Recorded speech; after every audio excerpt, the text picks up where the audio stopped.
Now, the nice part about garbage disposals is that for the most part, they're interchangeable and they all pretty much install the same way. So for example, I have a Badger 5 here and I'm going to be installing a Criterion. Even if you're installing another Badger unit, video would still apply.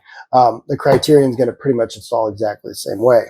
Now, the reason they're interchangeable is because of this interlocking unit here. So if you are replacing one and don't need to change this out, you can go ahead and skip that section of the video. But I will show you how to replace this as well today.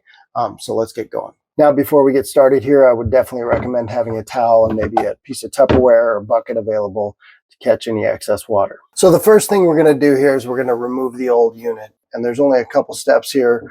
First step is just to unplug the existing unit. Now, if it's hardwired in, you're going to need to go back to the circuit breaker and flip the breaker.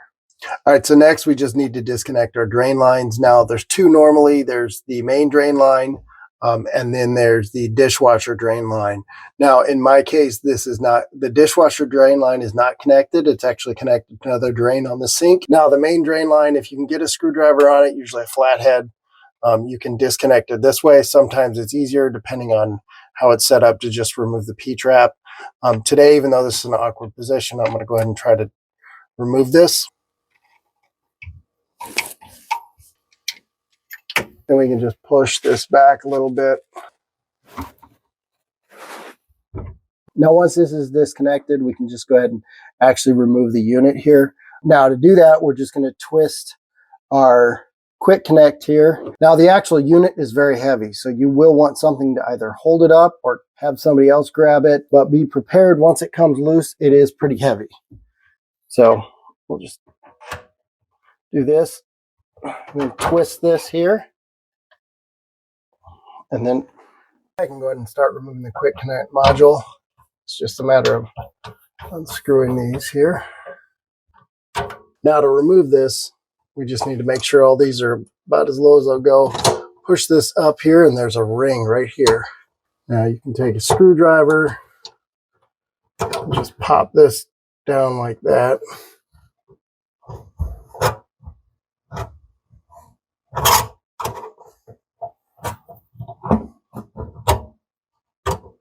The ring will come off pretty easily, and you can take this, slide it off.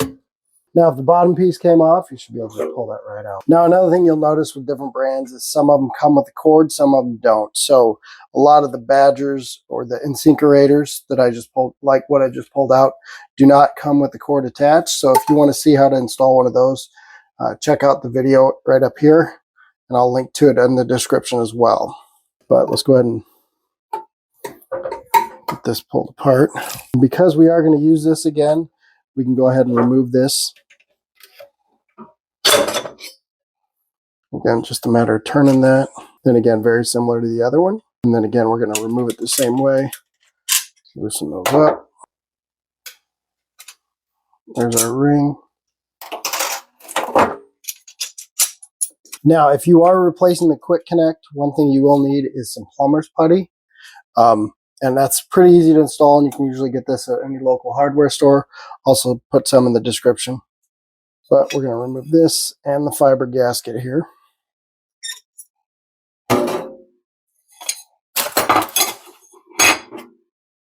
Now we're just going to roll this out in our hand here. Once we've got our plumber's putty on, just going to set this right down in the hole like that. Push it down. Get it squared away. Now that is tight and it shouldn't move on you, but a lot of times what I like to do, I like to take a cup or something, just stick it down in there tight, just so that when you're down at the bottom, it's not going to move around on you. You can put water in it or whatever. Now to put this back together, put your fiber gasket on here, and then we're going to take that, put it there. And we'll take this guy. Now you want to make sure all the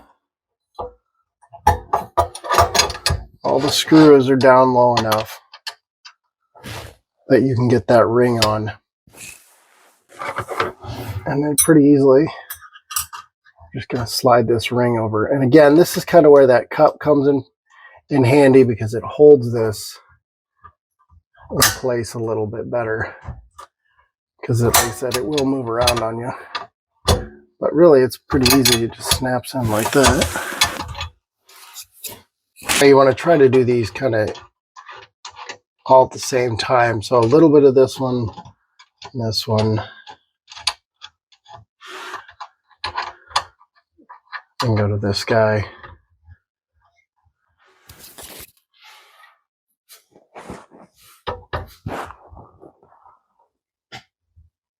But if you do one too fast, it'll throw it off and it won't sit straight.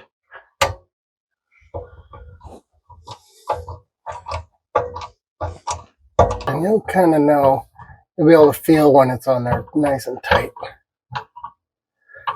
Now this elbow is another piece that's pretty standard, and they all pretty much use it. So you don't necessarily have to replace it, but I am going to replace it just because it's so difficult to get a screwdriver back here and tighten this up. Here's the old one, here's the new one, like I said. Same size, pretty standard. Now because I'm up here, this isn't too heavy, I'm just going to go ahead and install this now. But you can easily do this down below as well, as long as you have access to the screws. Now I won't tighten this all the way down because I do want to have a little bit of flex in it underneath there. So I want to be able to swing that back and forth if I need to.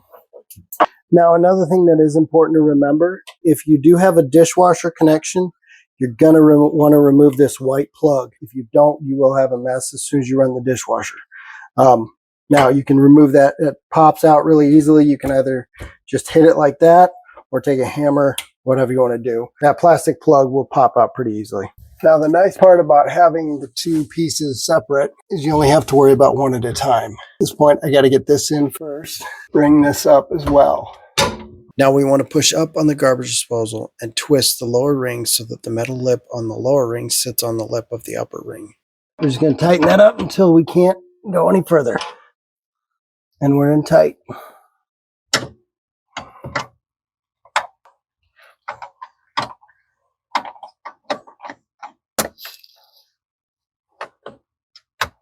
Now, hopefully you don't need another extension, and this will work without any problems.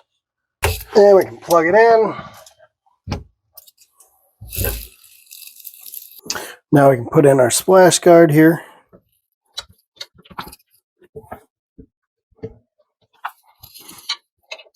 And just push that down in there. And we'll go ahead and turn on some water. Test it out.